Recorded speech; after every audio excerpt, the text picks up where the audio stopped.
The unexpected encounter.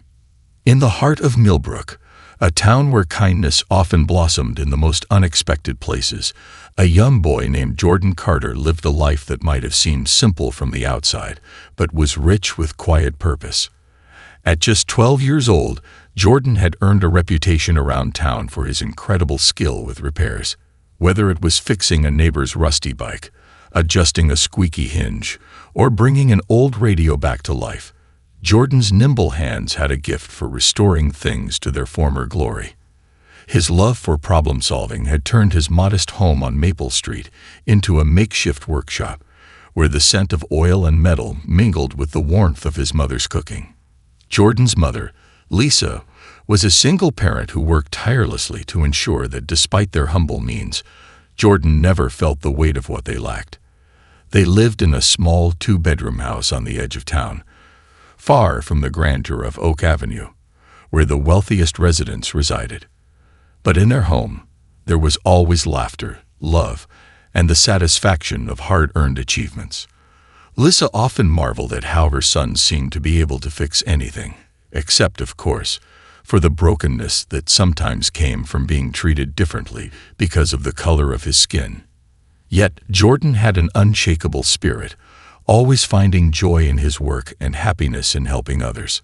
One Saturday morning, as Jordan worked on repairing an old lawnmower in the garage, his mother called out to him from the kitchen, "Jordan, Mrs. Jenkins is having trouble with her toaster again. Do you think you can help her?" "Of course, Mom. I'll head over right now," Jordan replied, grabbing his trusty toolbox and wiping his hands on his shirt. Mrs. Jenkins lived just down the street, and like most of the neighbors, she trusted Jordan with any small fix that needed doing. Jordan loved these moments.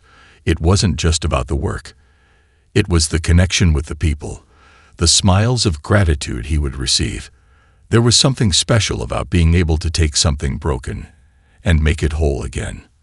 As he walked down the familiar street, waving at Mr. Gus, who was tending to his prize rose garden, Jordan's heart felt light. His community appreciated him, and that meant everything. Just a few blocks away, in a towering Victorian house on Oak Avenue, a very different scene was unfolding. 7-year-old Emily Thompson, a little girl with golden curls and wide blue eyes, sat on her bedroom floor in tears. Clutched tightly in her small hands was her most precious possession, a porcelain music box that her grandmother had given her just before she passed away the previous year. The lid of the music box had come unhinged, and no matter how many times Emily turned the key, the once beautiful melody remained silent.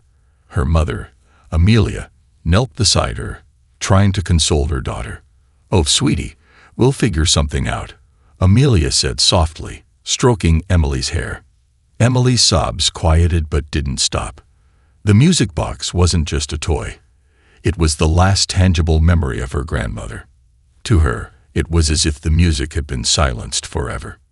"I miss Grandma," Emily whispered through her tears. "She promised it would always play for me." At that moment, Robert Thompson, Emily's father, walked into the room. He had just returned from a long day at work, still dressed in his sharp business suit. Seeing his daughter so upset made his heart ache. "What's wrong, Princess?" Robert asked, kneeling down beside Emily and Amelia. Between sniffles, Emily explained that her music box had stopped working. Robert gently took it from her hands, turning it over in his own, examining the delicate mechanism. He was a businessman, not a handyman, and despite his best efforts, he couldn't figure out how to fix it. Amelia sighed. "Maybe we could take it to the antique shop in the city," she suggested, but Robert shook his head. "It could take weeks," he replied. "And there's no guarantee they wouldn't damage it more. We need someone with a delicate touch." An idea suddenly formed in his mind. "You know," Robert said thoughtfully, "I've heard some of the neighbors talking about a young boy who's good with repairs. Maybe he could help us." Emily's eyes, red and swollen from crying, lit up with a flicker of hope. "Really, Daddy? Do you think he can fix it?" "It's worth a try," Robert said, smiling at his daughter. "Why don't we go find him now?" Amelia nodded in agreement, and the three of them set off together, hand in hand, down Oak Avenue. The boundary between Oak Avenue and Maple Street was more than just physical. It was a divide between wealth and modesty, between privilege and simplicity. But as they crossed that invisible line, Robert and Amelia were too focused on helping their daughter to care about such things. As they walked, they spotted a young boy heading toward them, toolbox swinging by his side. He was wearing a worn t-shirt and jeans, his face a mixture of concentration and curiosity as he approached. Robert called out to him, "Excuse me, son, are you the one people say is good at fixing things?" Jordan stopped in his tracks, surprised to see such well-dressed people in his neighborhood. He nodded shyly, unsure of what to expect. "Yes, sir," he said. "I'm Jordan. What do you need help with?" Robert smiled warmly. "Our daughter has a music box that means a lot to her. Do you think you could take a look at it?" Jordan's heart swelled with a mixture of pride and responsibility. He had fixed many things in his young life, but this sounded important, more than just another broken object. He could see the hope in Emily's eyes and the trust in her parents' expressions. It was a moment he wouldn't forget, one where he felt the weight of someone else's heartache in his hands. "Sure," Jordan said, trying to mask his nervousness with confidence. "I'd love to help." And with that, the small group turned toward Jordan's house, unaware that this simple encounter would lead to a series of events none of them could have ever predicted. What started as a compassionate act of kindness would soon ripple into something far more profound, changing not only Jordan's life, but the lives of everyone around him. As they walked together, the sun shining warmly on their backs, none of them had any idea that the music box was just the beginning. The bridge between two worlds. Jordan led the Thompson family toward his home, feeling a mix of excitement and nervousness. His workshop was modest, just a corner of the garage that he and his mother had converted into a repair space. It wasn't much, but it was where Jordan worked his magic, taking broken things and breathing new life into them. He could sense that this time, though, was different. This wasn't just about fixing a simple mechanical problem. This was about restoring something irreplaceable, a memory, a connection to a loved one. As they walked, Robert glanced around, taking in the surroundings. The contrast between the sprawling houses of Oak Avenue and the cozy, worn-down homes on Maple Street was striking. Robert had never ventured into this part of town before, despite having lived only a few blocks away for years. He had always heard about the other side of Millbrook, but until now, it had just been a vague concept, a place where people who didn't live on Oak Avenue resided. Today, it was becoming real to him. Amelia held Emily's hand as they walked, glancing down at her daughter, who clutched the broken music box tightly to her chest. She could see how much this little object meant to her, and as a mother, she felt the weight of that emotion. Amelia had grown up in a world where things were replaceable, where problems were solved with a simple phone call or by spending a little money. But she could tell that for Emily, this wasn't something that could be replaced. The music box held a piece of her grandmother, a connection that couldn't be repaired by just anyone. When they arrived at Jordan's house, they were greeted by Lisa, who was sweeping the front porch. She smiled warmly at the sight of her son leading the well-dressed family toward their home, though she was clearly a bit surprised. "Mom, these are the Thompsons," Jordan explained, slightly out of breath. "They have a music box they need help with. Emily's really upset because it's broken." Lisa wiped her hands on her apron and extended a hand to Robert and Amelia. "Nice to meet you," she said. "Jordan's got a real talent for fixing things. I'm sure he'll do his best with your music box." Amelia smiled, appreciating the warmth and hospitality. "Thank you so much for letting us intrude. We didn't know where else to turn, and we've heard such good things about your son." Robert nodded in agreement. "We really appreciate this." Jordan led the group into the garage, where his small workshop was set up. The shelves were cluttered with tools and gadgets, screwdrivers, pliers, bolts, and nuts, all organized in jars. On a worn wooden table sat a variety of objects in various stages of repair. There was an old radio Jordan had been working on earlier that week, along with a few bike chains and a broken lamp. "Wow, you really know what you're doing," Robert said, clearly impressed. Jordan smiled shyly and gestured for Emily to hand him the music box. She did so hesitantly, her eyes wide with both hope and worry. As Jordan examined the delicate porcelain box, he felt the weight of the responsibility that came with it. He knew this wasn't just about fixing a toy.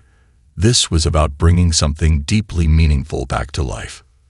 "This is beautiful," Jordan said softly as he turned the music box over in his hands. "I'll do my best to fix it, but it might take a little time. The mechanism inside is pretty delicate." Emily nodded, her eyes never leaving the box. "Thank you," she whispered. Jordan carefully opened the music box, peering inside to see the intricate gears and springs that made it work. He recognized that it was a complicated piece, much more delicate than the bicycles or radios he was used to working on, but he was determined to help. As he studied the broken mechanism, he noticed that one of the tiny springs had come loose, and the gears were slightly misaligned. It was going to be tricky, but it wasn't impossible. "I think I can fix this," Jordan said confidently. "It'll just take a little time." While Jordan worked, Robert and Amelia watched in silence, both of them feeling a sense of awe at this young boy's skill and focus. Robert had always valued hard work and determination, and seeing Jordan reminded him of his own humble beginnings.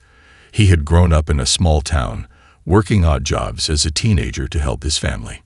It was easy to forget, now that he lived on Oak Avenue and wore expensive suits, but watching Jordan, he remembered how hard he had worked to get where he was. Amelia, too, was struck by the quiet dignity with which Jordan approached his work. She had grown up in a world where manual labor was often looked down upon, where success was measured by how much you could pay someone else to do things for you. But here was a boy who took pride in his ability to fix things, who seemed to find joy in the act of creation and repair. As Jordan worked, Emily stood by his side, watching intently. She was mesmerized by the way he handled the tiny gears and springs, his fingers moving with precision and care. For the first time since her music box had broken, she felt a sense of hope. After what felt like an eternity, but was really only an hour, Jordan set down his tools and smiled. "I think it's ready," he said, handing the music box back to Emily. "Go ahead, try it." Emily's hands trembled as she wound the key. For a moment, nothing happened. And then, softly, sweetly, the familiar melody began to play. Emily's eyes widened in disbelief as the music filled the room. She looked up at Jordan, her face breaking into a wide smile. "It works," she cried, throwing her arms around Jordan in a spontaneous hug. "Thank you. Thank you so much." Jordan blushed, not used to such affection, but he couldn't help but grin. Seeing Emily's happiness was worth all the effort. Amelia's eyes welled up with tears as she watched her daughter's joy. And Robert, too, felt a lump in his throat. He placed a hand on Jordan's shoulder, his voice thick with gratitude. "You've done more than just fix a music box today," Robert said. "You've given our daughter something she thought she'd lost forever." Lisa, who had been watching from the doorway, smiled proudly at her son. She had always known that Jordan had a special gift, but today, seeing the way he had touched this family's heart, she realized that his talents went far beyond fixing broken things. He had a way of healing people, too. As the Thompson family prepared to leave, Amelia reached into her purse, pulling out her wallet. "How much do we owe you?" she asked. Jordan shook his head quickly. "Oh no, you don't owe me anything. I just wanted to help." But Robert wasn't having it. "Nonsense," he said, pulling out a crisp $100 bill and placing it on the workbench. "This is for your time and effort. You've earned it." Jordan looked at the bill in disbelief. He had never been paid that much for any of his work before. It felt strange to accept such a large sum, but the look on Robert's face told him that this was more than just a payment. It was a gesture of respect. "Thank you, sir," Jordan said quietly, pocketing the money. As the Thompsons left, Jordan stood in the garage, staring at the empty space where the music box had been. He didn't know it yet, but this small act of kindness was about to set off a chain of events that would change his life forever. Ripples of change. As the sun began to set over Millbrook, Jordan sat in his small workshop, reflecting on the events of the day. Fixing the music box had been one of the more challenging tasks he'd undertaken, but seeing Emily's face light up with joy had made it all worth it. He could still hear the soft, haunting melody that had filled the room when the box began to play again. It was more than just a repair. It was a moment that bridged two worlds, a moment where the invisible lines between Maple Street and Oak Avenue seemed to blur. Jordan's mother, Lisa, came into the garage, wiping her hands on her apron. She looked at her son, her face filled with a quiet pride. "You did something special today, Jordan," she said, leaning against the doorframe. "That little girl will remember you for the rest of her life." Jordan smiled, but there was a hint of uncertainty in his expression. "I just fixed a music box, Mom." Lisa shook her head. "It's not just about the music box. You gave her something that money couldn't buy. That's a gift, Jordan." Jordan was silent for a moment, taking in his mother's words. She had always had a way of seeing things from a deeper perspective, of understanding the emotional currents that flowed beneath the surface of everyday events. It was one of the reasons their home, though small and modest, always felt so rich in warmth and love. "I guess," Jordan said softly, "I just didn't think it would be such a big deal." Lisa walked over to her son and placed a hand on his shoulder. "Sometimes it's the little things we do that have the biggest impact. You'll see." As night fell, Jordan put his tools away and headed inside for dinner, unaware that the events of the day had set something in motion. Across town, in the grand Victorian house on Oak Avenue, the Thompson family was sitting down to dinner as well. But this was not an ordinary meal. Emily could barely contain her excitement as she replayed the events of the afternoon for her parents. And then Jordan fixed it. It just started playing, and it sounded just like it did when Grandma gave it to me, Emily exclaimed, her voice filled with wonder. Robert and Amelia exchanged glances, smiling at their daughter's enthusiasm. It had been a long time since they had seen her this happy. The music box had meant the world to her, and Jordan's kindness had restored more than just an object. It had restored a part of her spirit that had been missing since her grandmother passed. "He's a remarkable boy," Robert said thoughtfully, taking a sip of his wine. "The way he worked with such focus and care. I was impressed. You don't see that kind of dedication in many kids these days." Amelia nodded in agreement. "I was thinking the same thing. He didn't ask for anything in return either. It's rare to meet someone so selfless, especially at his age." Emily, her face still glowing with excitement, chimed in. "Can I go see Jordan again tomorrow? I want to thank him properly." Robert smiled at his daughter, but his mind was already working. Jordan's talent and humility had left a deep impression on him. He had been successful in life because he valued hard work and determination, and Jordan embodied those qualities. There was something special about that boy, and Robert couldn't shake the feeling that their paths had crossed for a reason. The next morning, Robert left for work early, but instead of heading straight to the office, he took a detour to Maple Street. As he drove down the quiet road, he couldn't help but feel the stark contrast between the wealth of Oak Avenue and the modest homes that lined Maple Street. The differences were obvious. The houses were smaller, the lawns less manicured. But there was a sense of community here that Oak Avenue didn't have.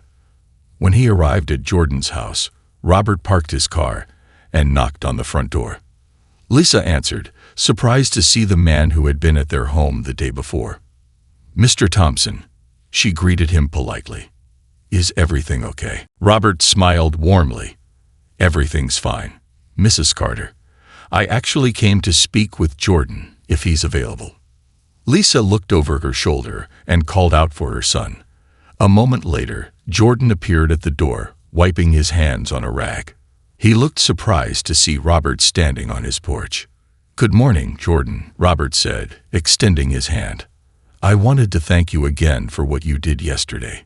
You really made a difference for Emily." Jordan shook Robert's hand, feeling a bit awkward under the man's gaze. "It was nothing, sir. I'm just glad I could help." Robert studied the boy for a moment, his mind working through an idea that had been forming since the previous evening. "Actually, Jordan, I was wondering if you'd be interested in something a little more, well, professional. You've got a real talent, and I'd hate to see that go to waste. I own a company that deals with high-end antiques and custom restorations. We're always looking for skilled hands. Would you be interested in coming by the shop sometime? We could use someone with your expertise." Jordan's eyes widened in disbelief. "Are you serious?" "Dead serious," Robert replied. "You've got something special, Jordan. I think you could make a real name for yourself in this line of work, and I'd like to help you get started."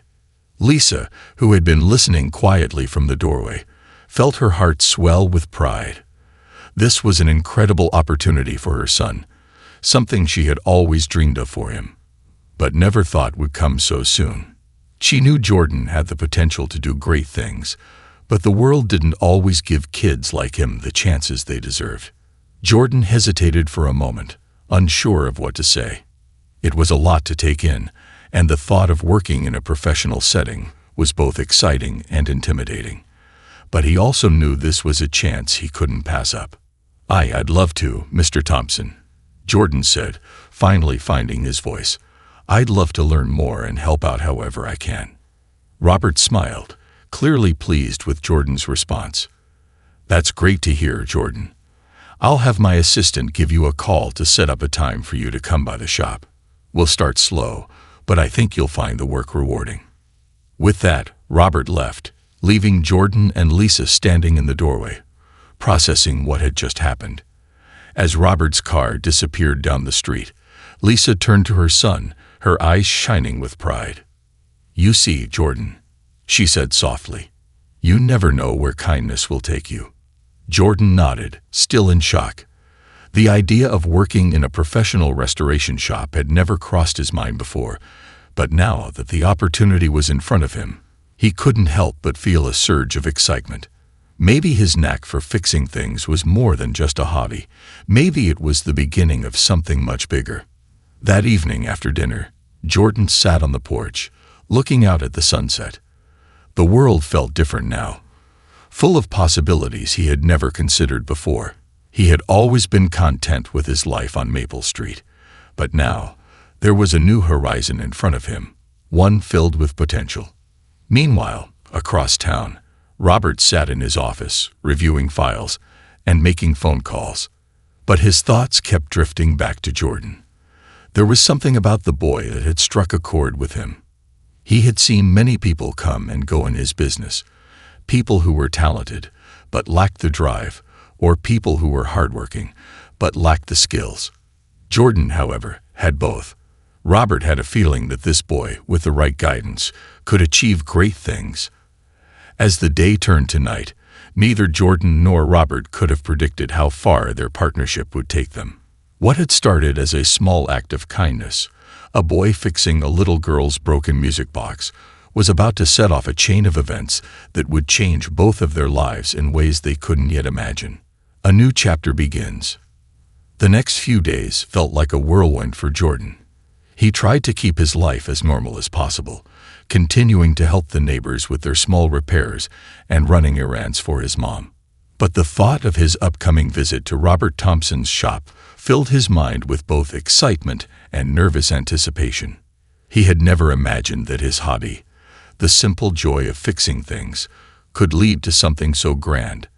The idea of working in a real shop, surrounded by valuable antiques and intricate machinery, made his heart race. The day of his visit arrived sooner than he expected. Jordan woke up early, his stomach fluttering with a mix of anxiety and anticipation. His mother, Lisa, noticed his nervousness and tried to reassure him as she packed his lunch. "You'll do great, Jordan," she said with a warm smile. "You've got the talent and the heart for this. Just be yourself, And remember to take things one step at a time." Jordan nodded, trying to calm his racing thoughts. He had never been in such a professional environment before, and the thought of working with high-end antiques, items that were worth more than anything he'd ever owned, felt daunting. But he reminded himself that Robert had seen something in him, something valuable. And if Mr. Thompson believed in him, maybe he could believe in himself too. When Jordan arrived at the shop, he was greeted by Robert's assistant, a friendly woman named Karen. She showed him around the workshop, which was much larger and more sophisticated than Jordan had imagined. The space was filled with beautiful antique furniture, ornate clocks, and intricate sculptures, all waiting to be restored to their former glory. The air smelled of varnish, wood polish, and metal, a familiar scent to Jordan, but somehow more refined here. "Wow," Jordan muttered under his breath as he took it all in. Karen smiled, clearly pleased by his reaction. "It's a lot to take in, isn't it? We get pieces from all over the country, sometimes even from overseas. People trust us with their most valuable possessions, so we have to be careful and precise with everything we do." Jordan nodded, feeling the weight of responsibility settle on his shoulders. This was serious work. Karen led him to a small workbench near the back of the shop, which had been set up specifically for him. There were tools laid out neatly, and a small antique clock sat on the bench, waiting for him to examine it. "Mr. Thompson wanted you to start with something simple," Karen explained. "This clock isn't too complex, but it does need some adjustments. The gears are misaligned, and the pendulum needs to be reset. Do you think you can handle it?" Jordan took a deep breath and nodded. This was exactly what he had been waiting for. He might have been nervous, but the sight of the broken clock awakened something familiar in him. The joy of problem solving, of bringing something broken back to life. Karen left him to his work, and for the next few hours, Jordan was lost in concentration. His fingers moved expertly over the delicate gears and springs, carefully aligning each piece and checking the balance of the pendulum. It was a slow, meticulous process, but Jordan was patient. He knew that rushing would only lead to mistakes, and in a place like this, mistakes could be costly. As he worked, he began to notice the rhythm of the shop around him.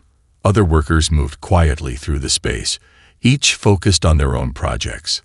There was a sense of calm and precision in the air, a far cry from the hustle and bustle of everyday life on Maple Street.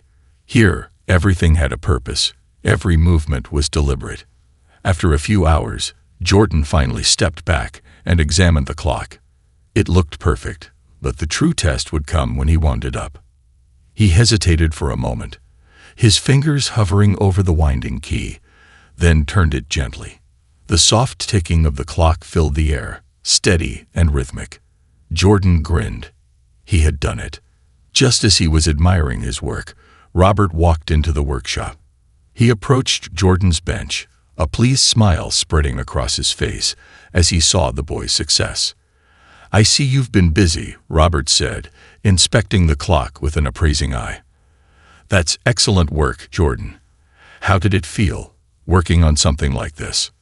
Jordan blushed under the praise, but his pride was evident. It felt amazing. "I've never worked on something this old before, but it wasn't too different from the radios and bikes I fixed. You just have to be patient." Robert nodded, clearly impressed. Patience is key in this line of work, and you've got a steady hand, which is just as important.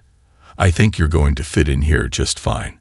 Jordan's chest swelled with pride, but there was still a part of him that couldn't believe this was really happening. Just a few days ago, he had been fixing radios and toasters in his garage, and now he was working in a high-end antique shop, restoring pieces worth more than he could have ever imagined. It was a dream come true, but also a challenge, one that he was determined to rise to. As the day went on, Jordan continued to work on small projects around the shop, gaining more confidence with each task. The other workers, all older than him, began to take notice of his skill. Some offered advice or tips, while others simply watched, impressed by the young boy's natural talent. By the end of the day, Jordan had already made a name for himself in the shop. He might have been the youngest and least experienced worker, but he had earned the respect of everyone around him. When it was time to leave, Robert pulled Jordan aside, his expression serious but kind. "Jordan, I'm really impressed with what you've done today.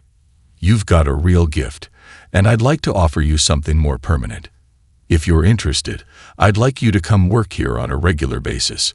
We'll start part-time since you've still got school, but I think you could learn a lot here and earn some good money while you're at it." Jordan's eyes widened. A part-time job in a professional shop. It was more than he had ever dreamed of. He thought about his mom, how hard she worked to keep their lives running smoothly, and how much a steady income would help them both. "I'd love to," Jordan said, his voice steady despite the excitement bubbling inside him. "Thank you so much, Mr. Thompson. I won't let you down." Robert smiled and clapped him on the shoulder. "I know you won't, Jordan. I can see it in you. You've got the drive and the talent. Keep that up, and you'll go far." As Jordan left the shop that evening, he couldn't help but feel like his life had just taken a major turn. He had always been happy with his work on Maple Street, helping neighbors and fixing small things here and there. But now he could see a future that went beyond his small town.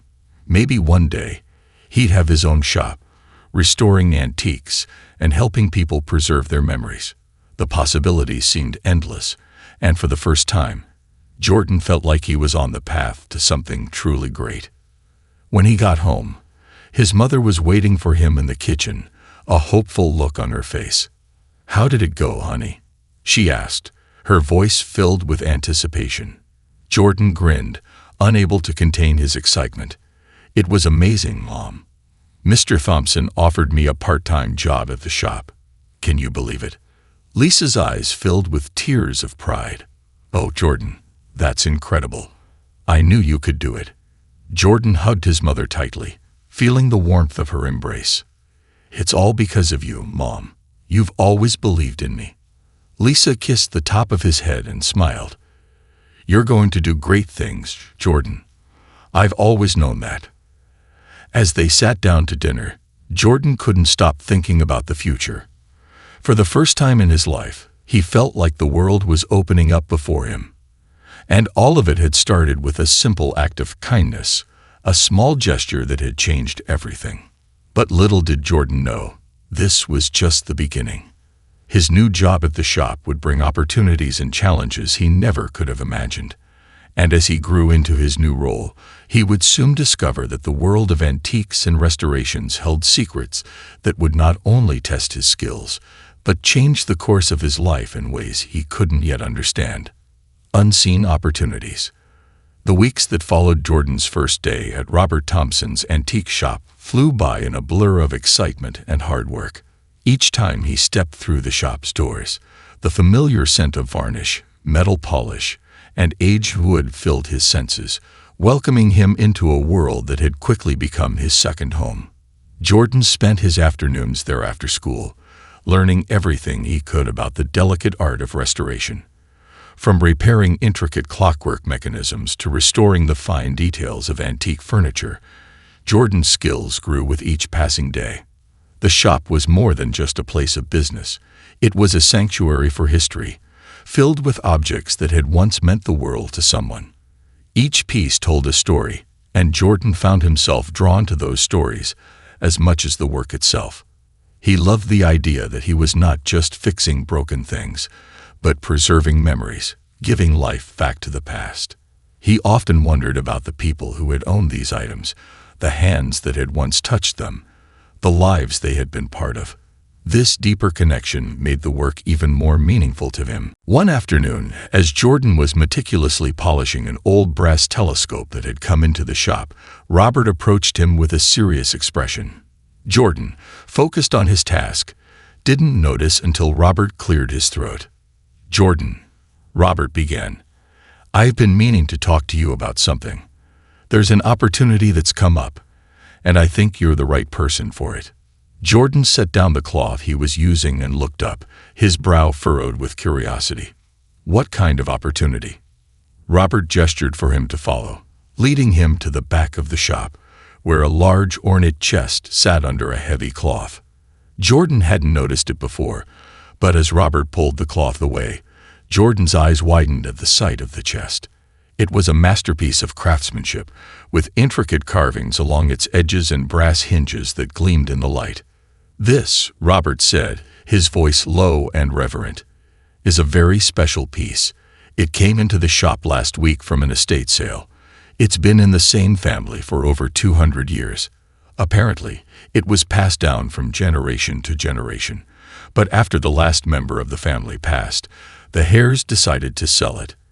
It's in desperate need of restoration, and the client who bought it has very high expectations." Jordan's eyes roamed over the chest, admiring the craftsmanship and wondering what stories it held. But there was something more, something that tugged at his instincts. The chest wasn't just beautiful. It was old, ancient even. It seemed to carry the weight of centuries with it, and Jordan could feel the significance of the task ahead. "I want you to take the lead on this one," Robert continued, watching Jordan carefully. "You've shown a lot of promise, and I think you're ready for a project like this. It's going to be a challenge, but I believe in your ability to do it right." Jordan's heart skipped a beat. The lead on a project. And not just any project, but a piece with such history and importance. He couldn't believe it. He had only been working at the shop for a few weeks, and now Robert was trusting him with something so valuable. I don't know what to say," Jordan stammered, feeling a mix of excitement and nervousness. "Are you sure I'm ready for this?" Robert smiled. "I'm sure. You've got the skill and the passion, Jordan. And I think this project will help you grow even more. I'll be here to guide you, of course, but I want you to approach this with your own ideas. It's time for you to take your work to the next level." Jordan stood in awe of the moment. He had always taken pride in his ability to fix things, but this was different. This wasn't just about mechanics or simple repairs. This was about restoring something that had deep meaning, not only to its owners but to the history it represented.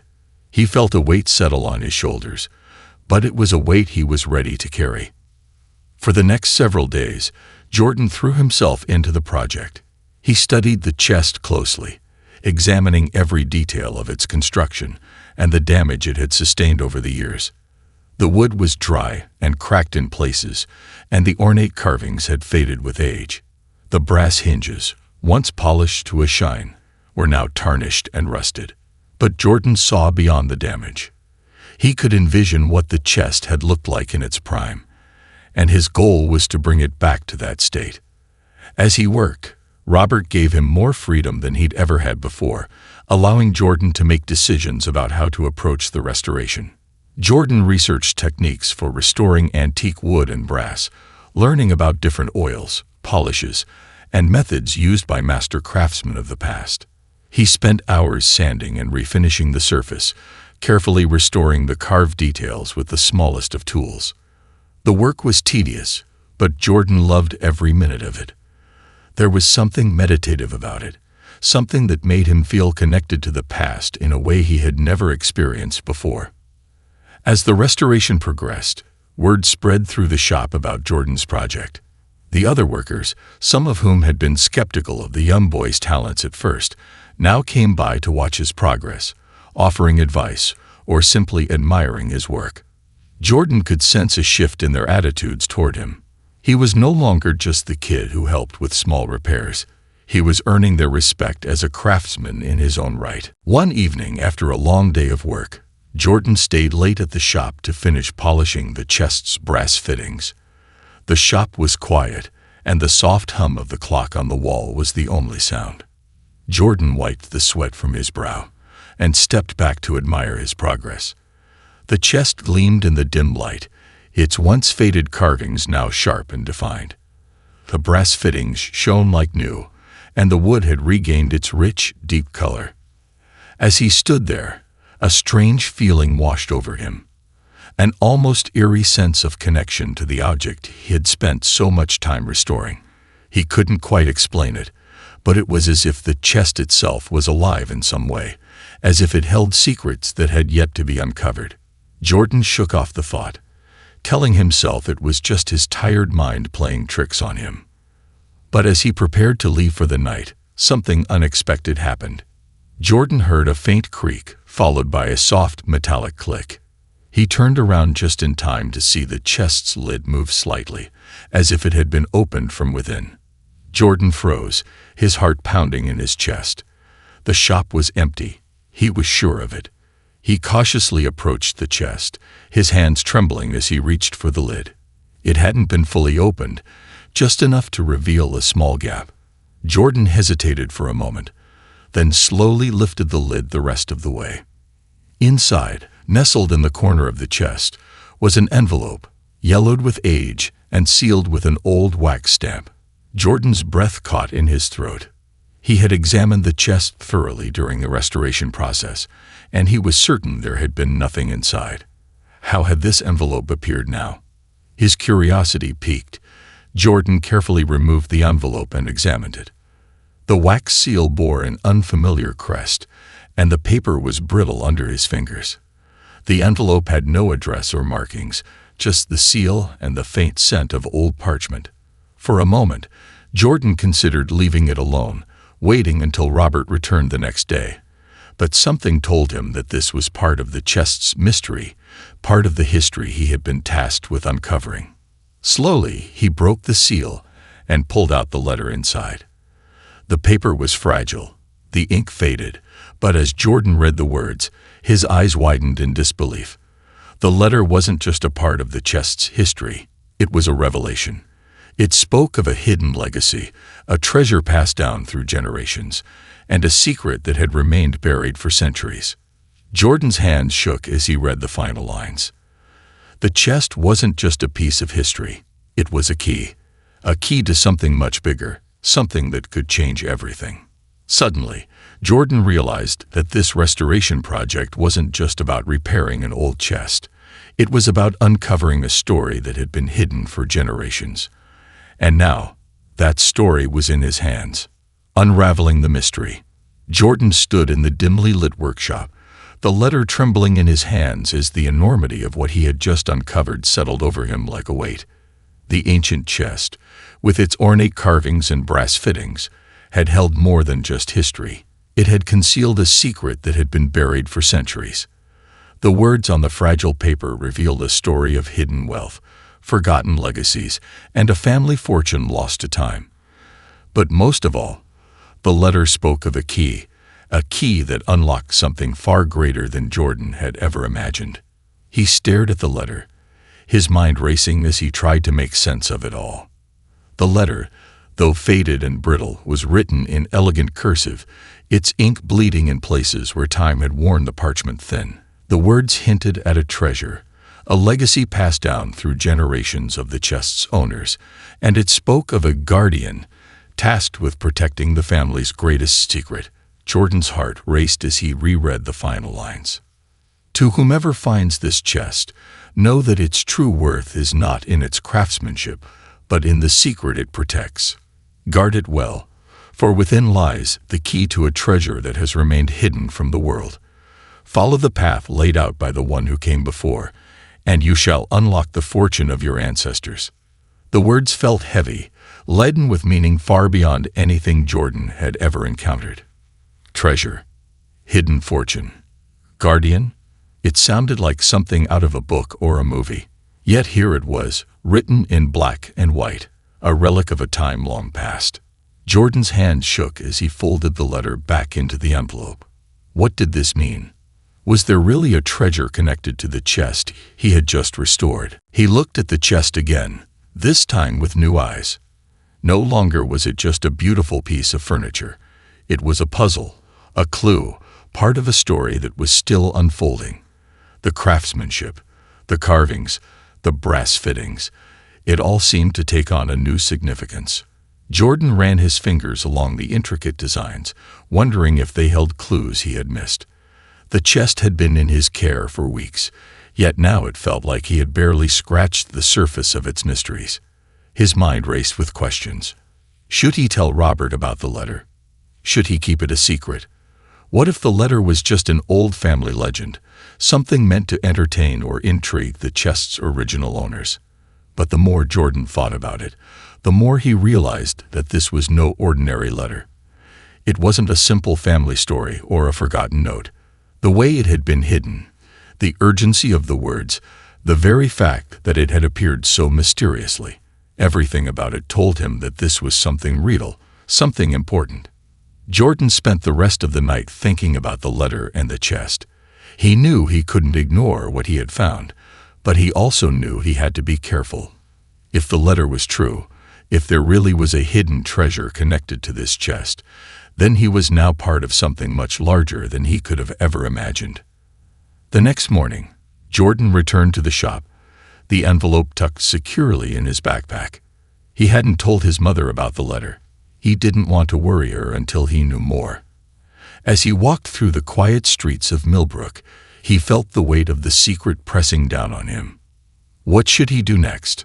Should he show Robert the letter and trust him to help figure it out? Or should he try to solve the mystery on his own? When Jordan arrived at the shop, Robert was already there, sorting through a stack of paperwork at the front desk. He looked up as Jordan entered, giving him a warm smile. "Morning, Jordan. How's the chest coming along?" Jordan hesitated for a moment, the envelope burning a hole in his backpack. "It's almost finished. I just need to do a few more touch-ups." Robert nodded. "Good. Take your time. This is an important piece, and I want it to be perfect before we send it back to the client." Jordan swallowed hard. "Mr. Thompson, can I ask you something?" Robert looked up from his papers, sensing the seriousness in Jordan's tone. "Of course, Jordan. What's on your mind?" Jordan bit his lip, trying to decide how much to say. He couldn't just blurt out everything about the letter and the treasure. It sounded too crazy, too unbelievable. But he also knew he couldn't solve this on his own. He needed help. "I was wondering, have you ever come across anything strange? You know, hidden inside the pieces you restore?" Jordan asked, his voice careful and measured. Robert leaned back in his chair, his brow furrowing. "Strange? Like what?" "Like letters or hidden compartments, things that might be important, but aren't part of the original craftsmanship," Jordan explained, trying to sound casual. Robert raised an eyebrow, intrigued. "Well, it's not unheard of. Sometimes we find old letters, documents, or even small valuables hidden inside furniture, especially with antique pieces. People used to hide things in secret compartments to keep them safe." "Why do you ask?" Jordan felt his pulse quicken. This was his chance. "I think I found something like that," he said, his voice quieter now. Robert's expression shifted from curiosity to interest. "In the chest." Jordan nodded, and taking a deep breath, pulled the envelope from his backpack. He handed it to Robert, who took it carefully, examining the old wax seal and the faded parchment. Without a word, Robert unfolded the letter and began to read. Jordan watched as Robert's eyes scanned the page, his expression growing more serious with each passing moment. When Robert finally looked up, there was a mixture of disbelief and excitement in his eyes. "This is incredible," Robert murmured, still holding the letter in his hands. "If this letter is authentic, it could change everything." Jordan nodded, feeling a rush of relief that Robert was taking the letter seriously. "Do you think there's really a treasure?" Robert didn't answer right away. He folded the letter carefully and placed it back in the envelope, his mind clearly racing with possibilities. "It's hard to say," he finally replied, "but we can't ignore this. The language, the way the letter was hidden, it all feels real. And if it is, there could be more to this chest than we thought." "What do we do now?" Jordan asked, his voice filled with a mix of excitement and fear. Robert stood up, walking over to the chest that still sat in the back of the workshop. He ran his hand over the intricate carvings, his fingers tracing the designs thoughtfully. "We need to figure out if the chest itself holds any more clues," Robert said. "If the letter is telling the truth, there could be a hidden compartment, something we haven't found yet." You've been working on it for weeks. Did you notice anything unusual? Jordan thought for a moment, replaying all the hours he had spent sanding, polishing, and repairing the chest. He had examined every inch of it, or so he thought. But now that he knew about the letter, he wondered if there had been something he missed, something hidden in plain sight. I didn't see anything obvious, Jordan admitted. But maybe I wasn't looking closely enough. Robert nodded. Let's take another look. The two of them carefully moved the chest to a workbench, where they could examine it more closely. Robert handed Jordan a small flashlight, and together they began inspecting the chest with a new sense of purpose. Jordan's hands moved over the surface of the wood, searching for any signs of hidden compartments or secret mechanisms. Every crevice, every carving, every hinge was scrutinized. Then, as Jordan ran his fingers along the inside edge of the chest's lid, he felt something, a slight indentation, barely noticeable. His heart raced as he pressed down gently. There was a soft click, followed by a faint hiss of air. Jordan and Robert exchanged a glance, both of them holding their breath. Slowly, Jordan lifted the inner panel of the chest, revealing the hidden compartment beneath. Inside was a small, ornate key, its surface tarnished with age. Next to it lay a folded piece of parchment, even older than the letter they had found. Jordan carefully picked up the key, turning it over in his hands. It was heavier than it looked, and the intricate designs on its surface matched the carvings on the chest. The key wasn't just a decoration. It was part of the chest's mystery. Robert unfolded the parchment and read the faded words aloud. The key opens the door to what has been hidden for centuries. Seek the truth where the stars align, and the legacy will be revealed. Jordan's mind raced. What did that mean? Where the stars align? Robert looked thoughtful. It sounds like a riddle, but one thing's for sure. This chest holds the key to something bigger than we ever imagined. And now we have to figure out what that something is. As the two of them stood in the workshop, holding the key and the mysterious parchment, Jordan felt a surge of excitement. This wasn't just about a family's hidden treasure anymore. This was a journey, a quest that had been set in motion centuries ago. And now it was up to him and Robert to solve the puzzle and uncover the truth. But as the sun set outside and the shadows deepened in the workshop, Jordan couldn't shake the feeling that they were on the edge of something much larger, something that went beyond wealth and fortune. This was about legacy, history, and a secret that had been kept hidden for generations. And now, it